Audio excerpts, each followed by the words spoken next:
कहानी की शुरुआत होती है एक सुनसान मार्केट से, जहां हम एक फैमिली को देखते हैं जो बिल्कुल चुपचाप खामोशी से जरूरत का सामान इकट्ठा कर रही होती है। ये लोग इतने ज्यादा डरे हुए थे कि एक दूसरे से बात तक नहीं कर पा रहे थे, बस इशारों से एक दूसरे को समझा रहे थे। आखिर कुछ तो था जो उन्हें बिल्कुल खामोश रहने पर मजबूर कर रहा था। इस फैमिली का लीडर है ली और उसकी वाइफ का नाम एवलिन है। यहाँ उनकी बड़ी बेटी रीगन जो बचपन से सुन नहीं सकती थी, और उनके दो बेटे मार्कस और बो होता है। बो उम्र में छोटा होता है, इसीलिए वो ज्यादा चीजें नहीं समझ पाता। वो ऊपर अलमारी में एक टॉय रॉकेट देख लेता है। जैसे ही वो रॉकेट को उठाने वाला होता है तो वो रॉकेट उसके हाथ से छूटकर नीचे गिरता है। ये देखकर सबके गले में सांसें अटक जाती हैं, लेकिन ऐन वक्त पर रीगन जल्दी से उस टॉय रॉकेट को कैच कर लेती है और सबकी जान बचा लेती है। ली सबको इशारों में समझाता है कि शाम होने वाली है, हमें जल्द से जल्द घर लौटना होगा, नहीं तो हम खतरे में पड़ सकते हैं। तभी इनका 4 साल का बेटा वही टॉय रॉकेट फिर से उठा लाया। उसे देखकर सभी दहशत में आ गए, क्योंकि ये रॉकेट बैटरी से चलने वाला था, जिसे ऑन करते ही शोर मच सकता था। ली अपने बेटे के हाथ से वो रॉकेट लेके उसकी बैटरी निकालकर टेबल पर रख देता है। इसके बाद वो सभी घर के लिए निकलने लगे, लेकिन बो उस रॉकेट को साथ ले जाने की बार बार जिद कर रहा था। इसलिए रीगन चुपके से इस बिना बैटरी वाले रॉकेट को उसके हाथ में थमा देती है और वो भी स्टोर से बाहर आ गई।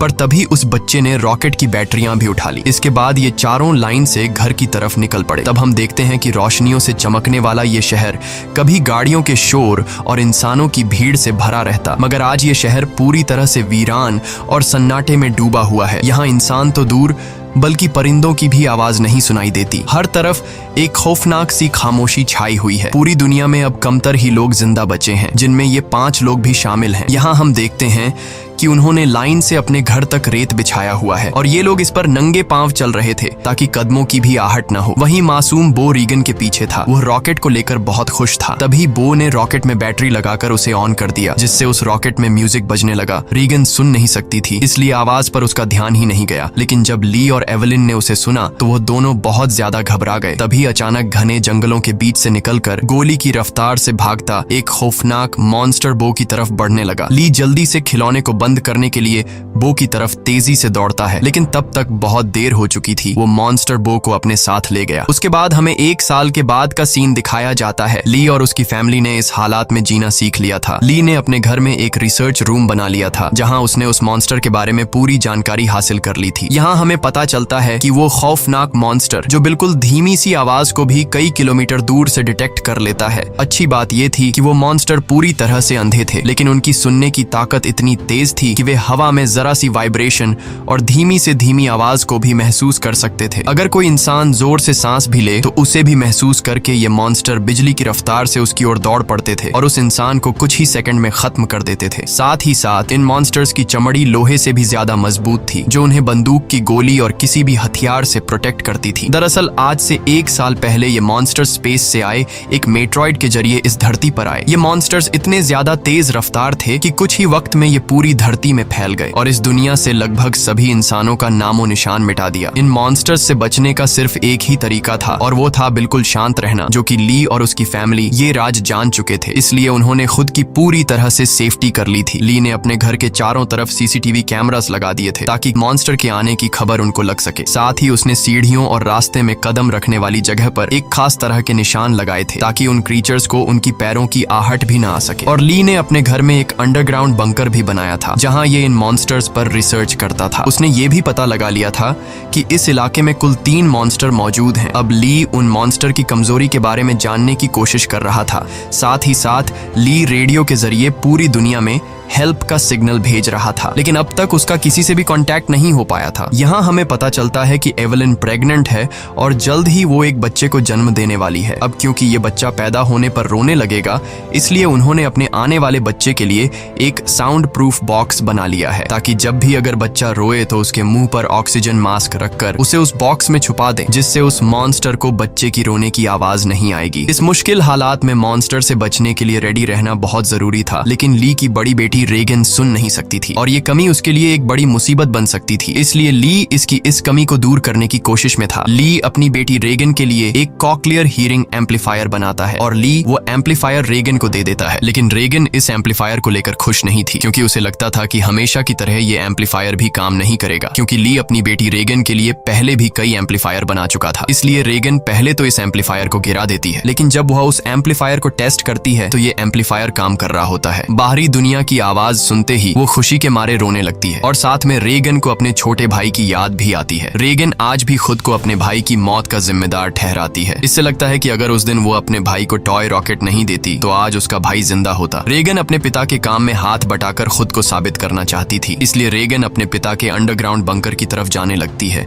लेकिन तभी उसके पिता उसे रोक लेते हैं और उसे अंदर जाने से मना कर देते हैं, क्योंकि 1 साल पहले रेगन के अपने छोटे भाई को टॉय रॉकेट देने की गलती की वजह से अब वो रेगन पर बिल्कुल भी भरोसा नहीं करता। उसे डर लगता है कि नीचे अंडरग्राउंड बंकर में माइक्रोफोन, रेडियो और भी कई सारी चीजें हैं। अगर गलती से भी रेगन का हाथ किसी ऐसी चीज के साथ लग गया जो साउंड क्रिएट करती हो तो हमारी जान खतरे में पड़ सकती है। अगले दिन ली अपने बेटे मार्कस के साथ मछलियां पकड़ने नदी पर जा रहा होता है। रेगन भी उनके साथ जाना चाहती थी। रेगन ली से रिक्वेस्ट करती है कि प्लीज मुझे भी अपने साथ ले चलो, पर ली ने उसे अपने साथ ले जाने से मना कर दिया। वो रेगन से कहता है कि तुम्हारी माँ घर पर अकेली है, इसलिए तुम घर पर अपनी माँ का ख्याल रखो। जिसके बाद ली मार्कस के साथ नदी की तरफ निकल गया। ये बात रेगन को बहुत ज्यादा बुरी लगती है और वह नाराज हो जाती है। उसे लगता है कि उसके पिता उसे प्यार नहीं करते, इसलिए वह अपना बैग पैक करके वह भी घर से कहीं निकल गई और सीधा उस जगह पर आई जहां पर उसके भाई को मॉन्स्टर ने मार डाला था। वह अपने भाई के कब्र के पास लेटकर रोने लगती है और कुछ ही देर में यहीं पर रेगन की आंख लग जाती है। दूसरी तरफ एवलिन घर पर बिल्कुल अकेली थी। कुछ देर बाद वो बेसमेंट से कपड़े धोकर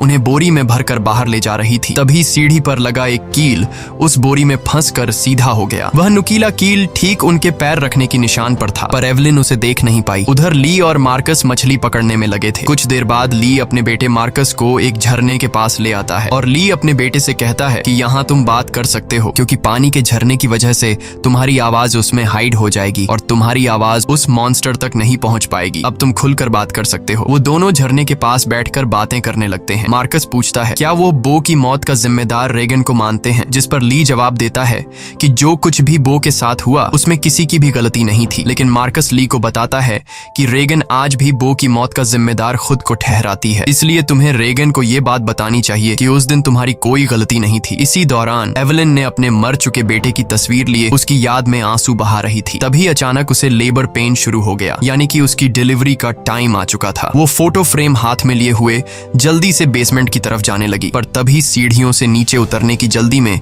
उसका पैर उस नुकीले कील पर धंस गया। एवलिन दर्द से तड़प उठी, पर उसने अपने मुंह से आवाज नहीं निकाली। लेकिन उसके हाथ से उसके बेटे का फोटो फ्रेम छूट गया और तेज आवाज के साथ नीचे गिरकर टूट जाता है। एवलिन ने जैसे तैसे करके अपने पैर को खींचकर उस कील से बाहर निकाला। इस दौरान उसे इतनी तकलीफ हुई कि उसका चेहरा पूरी तरह से लाल हो गया, लेकिन वो खुद पर काबू रखते हुए अपने मुंह से आह तक नहीं निकालती, क्योंकि उसे पता था कि आवाज निकालने का मतलब अपनी मौत को दावत देना है। वो लंगड़ाती हुई नीचे आकर लाइट का स्विच ऑन करती है, जिससे बाहर रेड लाइट जल पड़ी। अब वो वापस ऊपर की तरफ लौटने लगी, पर तभी उसने कुछ देखा जिससे उसके गले में सांस अटक गई। असल में वो मॉन्स्टर उसके घर तक पहुंच चुका था। दरअसल जब एवलिन के हाथ से वो फोटो फ्रेम गिर गया था तो उस आवाज को मॉन्स्टर ने सुन लिया था। डर से कांपती एवलिन दीवार के पीछे छिप गई। दूसरी तरफ ली और मार्कस मछलियां पकड़कर घर वापस लौट रहे थे। तभी दूर से उन्होंने देखा कि घर के चारों ओर रेड लाइट जल रही है। ली समझ गया कि एवलिन खतरे में है। वह तुरंत घर की तरफ भागा। उधर बेसमेंट में छिपी एवलिन डर के मारे कांप रही थी और वो मॉन्स्टर उसे घर के हर एक कोने में ढूंढ रहा था। तभी एवलिन को बेसमेंट में एक टाइमर मिला। यहाँ एवलिन समझदारी से काम लेते हुए उस टाइमर में कुछ सेकंड्स का टाइम सेट करके उसे एक कोने में रख देती है और जल्दी से एक दूसरे कोने में आकर चुप जाती है। इतने में वो मॉन्स्टर वहाँ हलचल महसूस कर लेता है और वो धीरे धीरे उस हलचल वाली जगह की तरफ बढ़ने लगा। वो एवलिन के काफी करीब था। एक तो एवलिन को लेबर पेन हो रहा था और दूसरा उस मॉन्स्टर का डर था, लेकिन एवलिन अपने आप को पूरी तरह से कंट्रोल करके बिल्कुल चुपचाप बैठ जाती है। तभी टाइमर में अलार्म बजा, जिसे सुनते ही वो मॉन्स्टर तेजी से उस डायरेक्शन में भागा। मौके का फायदा उठाते हुए एवेलिन जल्दी से अंडरग्राउंड बेसमेंट से बाहर निकली, पर वो जैसे ही मेन डोर से बाहर निकलने वाली थी तो उसने देखा कि एक और मॉन्स्टर घर के बाहर यहाँ वहाँ घूम रहा है। इसलिए एवेलिन वहीं पर दीवार के साथ छिप गई। उधर ली मार्कस के साथ दूर से ये सब कुछ देख रहा था। ली समझ गया कि अगर मैं अपनी बीवी को बचाने के लिए घर पर जाऊंगा तो मैं अपनी बीवी को बचाने के बजाय हम दोनों की जान जा सकती है, क्योंकि उस मॉन्स्टर की बॉडी इतनी सख्त है कि उसे बंदूक से मार पाना इम्पॉसिबल है। इसलिए वह अपने पहले से बनाए हुए एक प्लान पर काम करने लगा। ली ने जल्दी से मार्कस को टॉर्च दिया और उसे जल्दी फ्लेयर रॉकेट चलाने को कहा, जो उन्होंने घर से दूर एक जगह पर पहले ही वहां सेट कर रखे थे। जिसके बाद मार्कस तेजी से रॉकेट की तरफ भाग निकला। दूसरी तरफ एवेलिन ऊपरी मंजिल में मौजूद बाथ टब में भाग आई थी। वह बहुत ज्यादा तकलीफ में थी। अब वह और ज्यादा देर तक बच्चे को रोक नहीं सकती थी। वह बस बच्चे को जन्म देने ही वाली थी कि उसकी सिसकियों की आवाज को महसूस करता हुआ वो मॉन्स्टर बाथरूम के करीब आ चुका था। एवेलिन को समझ आ चुका था कि अब जिंदा बच पाना नामुमकिन है। तभी उधर मार्कस ने रॉकेट्स चला दिए, जिससे आसमान में तेज आवाज के साथ फ्लेयर्स शुरू हो गईं, जिसे सुनकर वह मॉन्स्टर एवेलिन को यहीं पर छोड़कर तेजी से उस आवाज की तरफ भागा। और उसी पल दर्द को दबाए बैठी एवेलिन जोर से चीख पड़ी, जिसकी आवाज रॉकेट्स के शोर में दब जाती है। ये रॉकेट्स का शोर और लाइट्स दूर से रेगन भी देख लेती है और वह घर की तरफ निकल पड़ती है। थोड़ी देर बाद ली बंदूक लेकर घर के अंदर आया। उसने देखा कि सीढ़ियों पर पैरों के खून के निशान लगे हुए हैं। वह उन निशानों का पीछा करते हुए बाथरूम तक पहुंच जाता है। वहां पहुंचकर वह देखता है कि बाथ टब खून से लाल है। वह समझ गया कि एवेलिन भी उस मॉन्स्टर का शिकार हो चुकी है। वह आंसू बहाता हुआ वहीं बैठ गया, पर तभी शावर रूम के कांच पर किसी ने हाथ रखा। वह कोई और नहीं बल्कि एवेलिन ही थी। एवेलिन ने इस मुश्किल हालात में भी खुद को संभाल कर एक बेटे को जन्म दिया था। एवेलिन को जिंदा पाकर ली की आंखें खुली की खुली रह गईं। अब इससे पहले कि बच्चे की रोने की आवाज आती, ली तुरंत एवेलिन और बच्चे को उठाकर अंडरग्राउंड रूम में ले आया, जिसके बेसमेंट में उन्होंने बच्चे के लिए साउंड प्रूफ बॉक्स बनाया था। लेकिन बेसमेंट में घुसने से पहले ही बच्चे ने रोना शुरू कर दिया, जिसे सुनकर वो मॉन्स्टर तेजी से उनकी ओर आने लगा। ली जल्दी से अंडरग्राउंड रूम में घुसा और दरवाजे को एक मोटे मैट्रेस से ढक दिया। ली ने फौरन बच्चे के मुंह पर ऑक्सीजन मास्क लगाया और उसे बॉक्स में बंद कर दिया, जिससे उसके रोने की आवाज बंद हो गई। तब जाकर उन दोनों ने राहत की सांस ली। यहाँ ली अपनी वाइफ एवेलिन को बताता है कि मैं इन क्रीचर्स की कमजोरी जान चुका हूँ। अब जल्द उनके लिए मैं एक औजार तैयार करने वाला हूँ, जिससे ये क्रीचर्स हमारा कुछ नहीं बिगाड़ पाएंगे। इसी दौरान दूसरी ओर रेगन भी घर लौट रही थी। तभी उसे खेतों के बीच एक लाइट जलती हुई नजर आई। रेगन जल्दी से उस लाइट के पास आने लगी, लेकिन वह इस बात से अनजान थी कि एक मॉन्स्टर उसकी कदमों की आहट से उसके पीछे चलता आ रहा था। जैसे ही वह मॉन्स्टर रेगन को मारने के लिए उसके काफी करीब आया, तभी अचानक रेगन की कान की मशीन से एक नुकीली और तेज फ्रीक्वेंसी निकलने लगी। इस नुकीली आवाज से वो मॉन्स्टर तड़पने लग जाता है, जैसे ये आवाज उस मॉन्स्टर के कान के अंदर सुई की तरह चुभ रही हो। इस आवाज को ये मॉन्स्टर ज्यादा देर तक बर्दाश्त नहीं कर पाता और जल्दी वहां से भाग गया। वहीं यह आवाज रेगन के कानों को भी चुभ रही थी, पर जैसे ही वह मॉन्स्टर वहां से भागा, रेगन के कान में तकलीफ बंद हो गई। लेकिन रेगन को समझ नहीं आया कि आखिर उसके कान की मशीन ने ऐसा क्यों किया। वह इस पर ज्यादा ध्यान न देते हुए लाइट के पास पहुंच जाती है। तभी उसने पाया कि वो रोशनी एक टॉर्च की थी। जैसे ही रेगन उस टॉर्च को उठाने गई, तभी अचानक किसी ने उसका हाथ पकड़ लिया। वो कोई और नहीं बल्कि मार्कस था, जो डर से कांपता हुआ यहाँ छिपा हुआ था। अपनी बहन को देख मार्कस की घबराहट दूर हो गई। वह रेगन से कहता है कि मैं झाड़ियों से तुम्हें छुपकर देख रहा था। तुम्हारे पीछे वो मॉन्स्टर भी आ रहा था, लेकिन पता नहीं वह मॉन्स्टर तुम्हारे करीब आते ही अचानक भाग गया। ये सुनकर रेगन बहुत ज्यादा डर जाती है, क्योंकि उसे ये भी पता नहीं था कि उसके पीछे मॉन्स्टर आ रहा है। वही दूसरी तरफ एवेलिन को अपने बच्चों की चिंता हो रही थी। वो ली से कहती है, मुझे डर लग रहा है कि कहीं उस मॉन्स्टर ने मेरे बच्चों को खा नहीं लिया हो। तुम जल्दी से मेरे बच्चों को ढूंढ लाओ। इसीलिए ली अंडरग्राउंड रूम में अपनी वाइफ और बच्चे को सुलाकर वहां से बाहर निकलता है। पहले वह यहाँ वहां खतरा ढूंढने लगता है, मगर अब वह मॉन्स्टर भी वहां से जा चुका था। पर उसने पूरा घर तहस नहस कर दिया था, जिससे वहां मौजूद पानी का एक पाइप भी टूट गया था और पानी सीधा नीचे अंडरग्राउंड रूम में जा रहा था। लेकिन ली का इस पर ध्यान नहीं गया और वह बच्चों को ढूंढने खेतों की ओर निकल पड़ा। इस दौरान उधर मार्कस और रेगन अनाज रखने वाली टंकी के ऊपर छिपे हुए थे और आग लगा लेते हैं, ताकि इस आग को देखकर उनके पिता यहाँ आ जाए। ली भी अपने बच्चों को यहाँ वहां ढूंढने लगता है। कुछ देर बाद पानी के शोर से एवेलिन की आंख खुल जाती है। उसने देखा कि पूरा बेसमेंट पानी से भर चुका था। पानी ऊपर से झरने की तरह बहकर नीचे आ रहा था। इतने में एवेलिन की नजर अपने बच्चे की बॉक्स पर पड़ी। वह बॉक्स खुला हुआ था, पर वहां से बच्चे की जरा सी भी आवाज नहीं आ रही थी। एवेलिन जैसे ही बॉक्स के पास जाने लगी, तभी उसे बॉक्स के पास ही सामने से एक मॉन्स्टर नजर आया। उसे देखकर एवेलिन बहुत ज्यादा घबरा गई। एवेलिन को लगा कि शायद मॉन्स्टर ने उसके बच्चे को खा लिया है, क्योंकि एवेलिन को वह बॉक्स तो नजर आ रहा था, लेकिन वह बॉक्स उससे काफी दूर था, इसलिए वह बॉक्स के अंदर देख नहीं सकती थी कि बच्चा अभी भी जिंदा है या फिर मॉन्स्टर ने उसे खा लिया। इसलिए वह धीरे धीरे बॉक्स की तरफ बढ़ने लगी। तभी वो मॉन्स्टर भी पानी में उतर जाता है। लेकिन एवलिन जब बॉक्स के करीब पहुंची तो उसने देखा कि उसका बच्चा सही सलामत है। खुशकिस्मती से बच्चे ने आवाज नहीं किया था, जिस वजह से उसकी जान बच गई थी। वह अपने बच्चे को लेकर एक कोने में आकर चुपचाप खड़ी हो गई, पर वो मॉन्स्टर मौत बनकर एवलिन के पास ही मंडरा रहा था। अगर बच्चे के मुंह से जरा सी भी रोने की आवाज निकलती तो उनकी मौत पक्की थी। दूसरी ओर रेगन और मार्कस अपने पिता का इंतजार करते करते थक चुके थे। रेगन को लगता है कि उनके पिता उन्हें बचाने के लिए नहीं आएंगे। अब वह अकेले ही घर जाना चाहती थी, लेकिन मार्कस को अपने पिता पर पूरा यकीन था। अपनी बहन को जाता देखकर मार्कस उसे रोकने की कोशिश करता है, लेकिन जैसे ही वह अपनी बहन को रोकने के लिए आगे बढ़ता है तो अनाज की टंकी का दरवाजा खुलकर वह उसके अंदर गिर जाता है। गिरते वक्त मार्कस के मुंह से तेज आवाज निकल जाती है, जिसे सुनते ही वह मॉन्स्टर जो एवलिन को घर में ढूंढ रहा था वह फौरन उस आवाज के पीछे भाग पड़ा, जिससे एवलिन तो बच गई, लेकिन अब मार्कस की जान खतरे में पड़ गई थी। अनाज से भरी वो टंकी दलदल की तरह थी, जिसके अंदर फंसा मार्कस बाहर आने के लिए जितना जोर लगा रहा था उतना ही वह उसके अंदर धंसता जा रहा था। यहाँ रीगन टंकी का दरवाजा तोड़कर उसे नीचे अनाज में फेंक देती है और खुद भी नीचे टंकी में कूद जाती है। मार्कस जैसे ही अनाज में डूबने वाला था, रीगन उसे पकड़कर बाहर निकाल लेती है और ये दोनों दरवाजे के ऊपर बैठ जाते हैं, जिससे उनकी जान बच जाती है। लेकिन इन दोनों की हलचल को मॉन्स्टर ने सुन लिया था, इसलिए वो मॉन्स्टर खेत के रास्ते से तेजी से होते हुए टंकी की तरफ बढ़ता है। ली मॉन्स्टर को तेजी से टंकी की तरफ जाता हुआ देखकर समझ जाता है कि उसके दोनों बच्चे अनाज के टंकी के पास हैं। रीगन ने मार्कस की जान तो बचा ली थी, लेकिन उसका कोई फायदा नहीं होने वाला था, क्योंकि इतने शोर शराबे के बाद मौत का साया तेजी से उनकी तरफ बढ़ रहा था। अगले ही पल वो मॉन्स्टर भी टंकी के अंदर कूद पड़ा। वो उन दोनों को मारने के लिए जैसे ही आगे बढ़ा, तभी रीगन की कान की मशीन से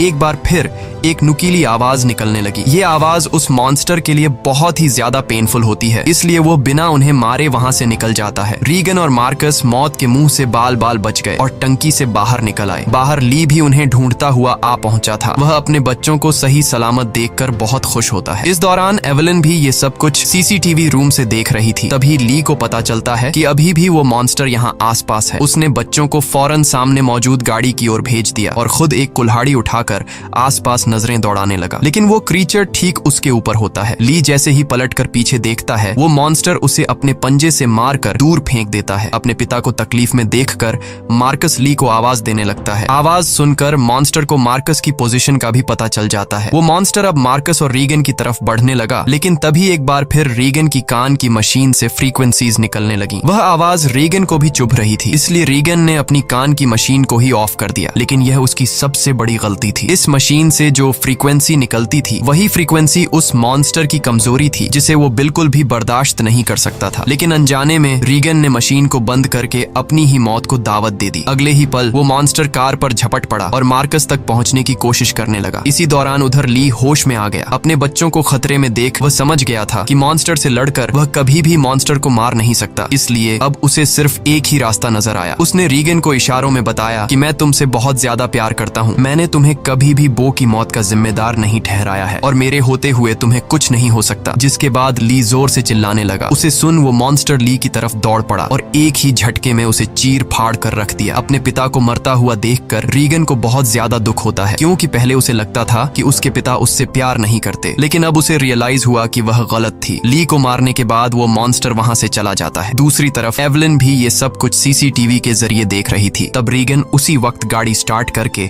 अपने भाई के साथ घर आ पहुंचती है। एवलिन ने अपने बच्चों को सही सलामत देखते ही सीने से लगा लिया। तभी एवलिन ने देखा कि वो मॉन्स्टर एक बार फिर से उनकी तरफ आ रहा है। इसके बाद ये लोग जल्दी से घर के अंदर चले जाते हैं, जहां मार्कस और रीगन अपने छोटे भाई को देखते हैं। रीगन देखती है कि उसके फादर उसके कोक्लियर इम्प्लांट के लिए कितनी मेहनत कर रहे थे। अब वो अपने फादर को बहुत ज्यादा मिस करने लगती है। कुछ देर बाद वह मॉन्स्टर उनके घर घुस आया। एवलिन यहाँ बंदूक तान कर उसके सामने खड़ी हो गई। एवलिन के पास बंदूक तो थी, पर वह जानती थी कि उसकी गोली उस मॉन्स्टर की मोटी खाल का कुछ नहीं बिगाड़ सकती, इसलिए अब उन्हें अपनी मौत अपनी आंखों के सामने नजर आ रही थी। लेकिन जैसे ही ये मॉन्स्टर उन लोगों को मारने के लिए आगे बढ़ा, तभी अचानक रीगन के कान में तकलीफ होने लगी। लेकिन दूसरी तरफ उसने देखा कि वो मॉन्स्टर भी अचानक तड़पने लगा। यानी जैसे ही रीगन के कानों में तकलीफ शुरू हुई, तभी दूसरी तरफ वो मॉन्स्टर भी उससे कई गुना ज्यादा तकलीफ महसूस करने लगा। रीगन समझ जाती है कि उसके कान में लगी मशीन जो उसके पिता ने बनाई थी, उसका इस मॉन्स्टर के साथ कोई कनेक्शन है। तभी रीगन का ध्यान अपने पिता के रिसर्च पर गया, जिससे रीगन को पता चला कि उसके कान रंग के मशीन से निकलने वाली हाई पिच फ्रीक्वेंसी उस मॉन्स्टर की कमजोरी है। रेगन को समझ आ गया था कि जब भी ये मॉन्स्टर मेरे करीब आता तो मेरे कान में तकलीफ होने लगती और ये मॉन्स्टर वहां से भाग जाता। इससे पहले कि ये मॉन्स्टर उन्हें मार देता, रेगन जल्दी से अपने कान में लगे कॉक्लियर इम्प्लांट का पावर और ज्यादा बढ़ा देती है, जिससे निकली हाई फ्रीक्वेंसी साउंड से वो मॉन्स्टर अचानक तड़पने लगा। ऐसा लग रहा था कि जैसे वो हाई फ्रीक्वेंसी साउंड उस मॉन्स्टर के पूरे शरीर में सुइयां चुभा रही हो। यहाँ रेगन की माँ भी समझ जाती है कि ये सारा कमाल कोक्लियर इम्प्लांट का है, लेकिन पावर बढ़ाने से रेगन के कानों में भी और ज्यादा तकलीफ होने लगी। इसीलिए रेगन समझदारी से काम लेते हुए वहां रखे एक माइक्रोफोन के साथ उस कान की मशीन को लगा देती है, जिससे वो फ्रीक्वेंसी साउंड वेव और ज्यादा तेज हो गई। अब तो उस मॉन्स्टर का दर्द से बुरा हाल हो गया और उसकी खोपड़ी का आर्मर अपने आप ही खुलने लगा। आर्मर खुलते ही जैसे ही उसका मुंह नजर आया, तभी एवेलिन ने शॉटगन से सीधे उसके मुंह पर ही फायर कर दिया, जिससे उसकी खोपड़ी एकदम गुब्बारे की तरह फट गई और आखिरकार वो मॉन्स्टर मारा गया। हालांकि खतरा अभी टला नहीं था। गोली की आवाज सुनकर उस इलाके में मौजूद बाकी के 2 और मॉन्स्टर भी उनकी ओर आने लगे, लेकिन अब एवेलिन और रेगन को उन मॉन्स्टर्स की कमजोरी मालूम चल चुकी थी। इसलिए रेगन ने माइक का वॉल्यूम फुल कर दिया और एवेलिन उन मॉन्स्टर्स को मारने के लिए तैयार हो गई। इसी के साथ ये कहानी खत्म हो जाती है। अगर आपको वीडियो अच्छी लगी हो तो हमारे चैनल को सब्सक्राइब और वीडियो को लाइक जरूर कीजिएगा। और अगर आपको इस मूवी का सेकंड पार्ट चाहिए तो नीचे कमेंट में पार्ट 2 लिखें।